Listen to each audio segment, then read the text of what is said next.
अच्छी बात नहीं कि किस किस्म की मौत वो मरता है। तो गैंगस्टर बनना कोई बड़ी बात नहीं, बेकार बात है। फेल हो चुकी है, जहां पर वो किसी चीज को सुनने को तैयार नहीं है। एक तरफ एक ऐसा नेता जो अपने एक बोल से पूरा राज्य हिला देता है, और दूसरी तरफ एक ऐसा खलनायक जो असली जिंदगी में लोगों का नायक बन चुका है। क्या योगी आदित्यनाथ ने संजय दत्त की आजादी को चुनौती दे दी है? क्या संजय दत्त सिर्फ एक फिल्म बना रहे हैं या किसी राजनीतिक बदले की तैयारी में हैं? और सबसे बड़ा सवाल, अजय देवगन अब किस तरफ हैं? सिनेमा के या पॉलिटिक्स के खिलाफ? जंग फिल्म की है, लेकिन मार राजनीति में पड़ रही है। सन ऑफ सरदार 2 नाम एक फिल्म का, लेकिन इस नाम ने सिर्फ बॉक्स ऑफिस की हेडलाइंस नहीं, बल्कि नेताओं के बीच छुपी हुई एक पुरानी दुश्मनी को जिंदा कर दिया है। अजय देवगन ने यह फिल्म बनाते वक्त एक ही चीज सोची थी, एक ऐसी कहानी जो आम आदमी के लिए हो, गरीबों के लिए हो, जिसमें सच्चाई और हिम्मत हो। लेकिन योगी आदित्यनाथ को यह कहानी एक खतरा लगी, एक ऐसी कहानी जो उनके राजनीतिक इमेज को आईना दिखा रही थी। और जब किसी नेता को अपनी छवि से डर लगता है तो वह छवि तोड़ने की कोशिश करता है। संजय दत्त ने एक प्रेस इवेंट में स्टेज पर खड़े होकर सीधा डिक्लेयर कर दिया, मैं इस फिल्म में हूं या नहीं हूं, लेकिन यह फिल्म मेरी है। तुम चाहे जितनी भी कोशिश कर लो, इस फिल्म को बैन या खरीद नहीं सकते। पूरा हॉल एक सेकंड के लिए चुप हो गया था। संजय का चेहरा गुस्से से लाल था। तुम नेता लोग चाहते हो लोग सिर्फ वोट दें, लेकिन सोचना बंद कर दें। यह फिल्म उन लोगों के लिए है जिनके पास सच बोलने का हक अब भी जिंदा है। तुम लोगों ने मुझे जेल भेजा, लेकिन अब मैं तुम जैसे लोगों को देश से बाहर निकालूंगा। योगी आदित्यनाथ के लोगों ने तुरंत रिएक्शन दिया। उन्होंने फिल्म के खिलाफ सेंसर बोर्ड में कंप्लेंट डाल दी। यह फिल्म सरदारों के खिलाफ है, यह हमारी सामाजिक और धार्मिक पहचान पर अटैक है। मगर असली वजह सिर्फ यह नहीं थी। फिल्म में एक ऐसा किरदार था जो एक नेता होने के बावजूद जनता के साथ खड़ा होता है, सिस्टम से लड़ता है और करप्ट नेताओं को आईना दिखाता है। और योगी कैंप को लग रहा था कि पूरी जनता उस किरदार में उनका चेहरा ढूंढ लेगी। तभी संजय दत्त ने सीधा कोर्ट का रुख किया। मैं चाहता हूं कि फिल्म का सच सामने आए। अगर सेंसर बोर्ड ईमानदारी से काम करे तो फिल्म रिलीज होगी, और अगर उन्होंने प्रेशर में आके रोक लगाई तो मैं सुप्रीम कोर्ट तक जाऊंगा। इसी बीच एक अनजान नंबर से संजय के मैनेजर को फोन आया। यह सिर्फ फिल्म का मामला नहीं है, तुम्हें पॉलिटिक्स के अगेंस्ट खड़े होने की कीमत चुकानी पड़ेगी, पीछे हट जाओ। संजय ने एक शब्द नहीं बोला। वो अगले दिन कोर्ट पहुंच गए। जज ने कहा, फिल्म दोबारा सेंसर बोर्ड को भेजी जाएगी, 3 दिन के अंदर रिव्यू होगा। किसी को नहीं पता था कि जज पहले ही योगी कैंप के लोगों से मिल चुका था। पैसा बोलता है और पावर पैसे से भी तेज बोलता है। सेंसर बोर्ड ने फिल्म पर स्टे लगा दिया। उसी दिन शहर के कई हिस्सों में लोग सड़कों पर निकल आए। रैली, प्रोटेस्ट, स्लोगन, सब कुछ सेल्फ ऑर्गेनाइज्ड था। लोग चिल्ला रहे थे, यह फिल्म हमारी है। अजय देवगन ने वोट के लिए नहीं, इंसानियत के लिए फिल्म बनाई है। एक 70 साल के बुजुर्ग ने बोला, मैं अयोध्या से हूं, लेकिन मैं किसी भी नेता से ज्यादा सच्चाई से डरता हूं। फिल्म तो जरूर चलेगी। यह देश सिर्फ नेताओं का नहीं हो सकता। अजय देवगन इस दौरान मीडिया से ज्यादा नहीं बोले। हर इंटरव्यू में सिर्फ एक लाइन कहते, यह फिल्म उन लोगों के लिए है जो कभी स्क्रीन पर अपनी कहानी नहीं देख पाए। उन्होंने यूपी में वोट अपील करने से मना कर दिया। एक जर्नलिस्ट ने पूछा, क्या आप योगी आदित्यनाथ के खिलाफ हैं? अजय का जवाब था, मैं उनके साथ हूं जो सच बोलने की हिम्मत रखते हैं। उधर संजय दत्त ने जब देखा कि सेंसर बोर्ड स्टे नहीं हटा रहा, तो उन्होंने जज के खिलाफ कंटेम्प्ट की तैयारी शुरू कर दी। योगी आदित्यनाथ का कैंप एक्टिव हो गया।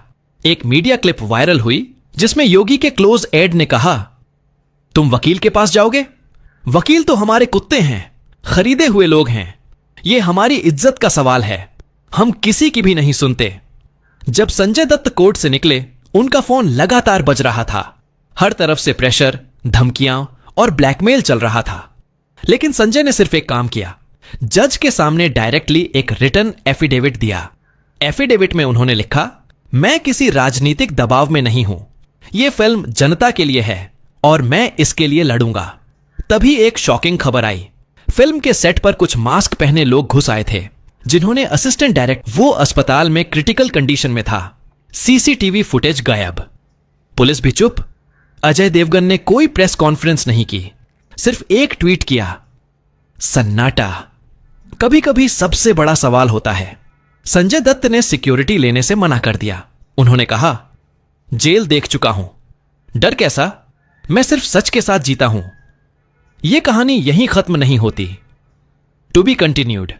जब सेंसर बोर्ड की रिपोर्ट आई तो सब चौंक गए। फिल्म को देश की अखंडता के विरुद्ध बताया गया था। संजय दत्त उस वक्त शांत थे, लेकिन उनकी आंखों में आंधी थी। उन्होंने प्रेस कॉन्फ्रेंस बुलाई और सिर्फ एक लाइन बोली, अब यह सिर्फ फिल्म नहीं रही, अब यह लड़ाई है। उसी रात अजय देवगन ने पहली बार सोशल मीडिया पर चुप्पी तोड़ी। अगर एक कलाकार को अपनी आवाज उठाने से रोका जाएगा तो फिर यह लोकतंत्र नहीं, तानाशाही है। मेरी फिल्म कोई धार्मिक विरोध नहीं करती, यह समाज का आईना है, और अगर आईना दिखाना गुनाह है तो मैं हर बार यह गुनाह करूंगा। उनकी पोस्ट पूरे देश में वायरल हो गई। योगी आदित्यनाथ की टीम ने अगले दिन एक और प्रेस बयान दिया। अजय देवगन जैसे कलाकारों को यह समझना होगा कि कला की आजादी और सामाजिक जिम्मेदारी में फर्क होता है। हम उत्तर प्रदेश में इस फिल्म को रिलीज नहीं होने देंगे। इस बयान के बाद सोशल मीडिया पर एक बवंडर उठ गया। लोग दो कैंप में बंट गए। कुछ लोग कह रहे थे कि फिल्म सन ऑफ सरदार 2 एक बोल्ड कदम है, तो कुछ कह रहे थे कि यह साजिश है देश की वस्तु संस्कृति के खिलाफ। एक तरफ संजय दत्त के फैंस थे। उनका कहना था कि यह रोल उनके करियर का सबसे अंदर से निकला कैरेक्टर है। दूसरी तरफ पॉलिटिकल ग्रुप्स थे जो कह रहे थे कि इस फिल्म के जरिए हिंदू सेंटिमेंट्स के साथ खेल किया जा रहा है। इस बीच संजय दत्त ने एक और कदम उठाया। उन्होंने ओपनली योगी आदित्यनाथ को चैलेंज कर दिया। आप अगर यूपी के मुख्यमंत्री हैं तो मैं सिनेमा का सिपाही हूं। यह लड़ाई पर्सनल नहीं है, यह सिनेमा की इज्जत के लिए है, और अगर जरूरत पड़ी तो मैं सुप्रीम कोर्ट तक जाने को तैयार हूं। यह स्टेटमेंट मीडिया में फटाक से छा गया। टीवी डिबेट्स चालू हो गईं। हैशटैग ट्रेंड कर रहा था। वल्डरा योगी VSanjay yet Sarner son of Sarday are too controversy।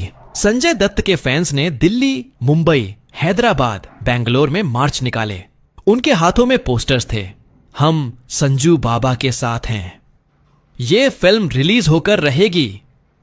Ajay Devgan ने फिर एक छोटी सी क्लिप डाली, बिना किसी बैकग्राउंड स्कोर के, सिर्फ एक खुला संदेश, मैं डर के फिल्म नहीं बनाता, मैं हक के लिए फिल्म बनाता हूं। तभी एक और ट्विस्ट आया। फिल्म के ट्रेलर के अगेंस्ट कुछ FIR फाइल की गई। लखनऊ में, इलाहाबाद में, कानपुर में। कहा गया कि फिल्म कम्युनल टेंशन फैला सकती है। सेंसर बोर्ड ने दोबारा मीटिंग बुलाई और अजय देवगन को बुलाया। मीटिंग के बाद अजय देवगन ने सिर्फ इतना कहा, जो सच होता है उसे छुपाने के लिए सबसे ज्यादा जोर लगता है। उसी रात संजय दत्त ने एक इमोशनल वीडियो मैसेज पोस्ट किया। मैं एक बात कहना चाहता हूं, यह फिल्म किसी पर्टिकुलर धर्म के अगेंस्ट नहीं है। यह उन लोगों के खिलाफ है जो धर्म के नाम पर नफरत फैलाते हैं। और अगर मेरे करियर की आखिरी फिल्म भी यह होती तो मैं फिर भी यह फिल्म करता। फैंस इमोशनल हो गए। कमेंट सेक्शन भर गया। संजू बाबा ने फिर से दिल जीत लिया। Ajay Devgan is a warrior of truth. Yogi को सिर्फ पॉलिटिकल लेंस से देखना गलत है। लेकिन कंट्रोवर्सी यहीं नहीं रुकी।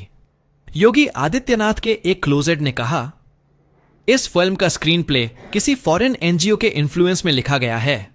अजय देवगन और संजय दत्त ने जानबूझकर एक पॉलिटिकल एजेंडा पुश किया है। अजय ने फिर एक लॉन्ग पोस्ट लिखी, जब सच बोलना विद्रोह बन जाए तो समझ लो कि समाज बीमार है। मेरी फिल्म किसी एजेंडा के लिए नहीं, इंसानियत के लिए बनी है। और आखिरी दिन, रिलीज से 3 दिन पहले, एक एक्सप्लोसिव मोमेंट आया। सुप्रीम कोर्ट ने फिल्म के रिलीज पर लगा बैन हटा दिया। कोर्ट का कहना था, सिनेमैटिक एक्सप्रेशन संविधानिक आजादी का हिस्सा है। कोई भी राज्य महज अनुमानों पर रिलीज को रोक नहीं सकता। इस जजमेंट के बाद संजय दत्त ने प्रेस से कहा, मैं छोटा हूं पर सिनेमा बड़ा है। अजय के साथ मिलकर हमने सिर्फ एक कहानी सुनाई है। अगर वो कहानी किसी को चुभती है तो गलती कहानी में नहीं, सोच में है। तो प्यार है दोस्तों, यही थी हमारे आज की वीडियो।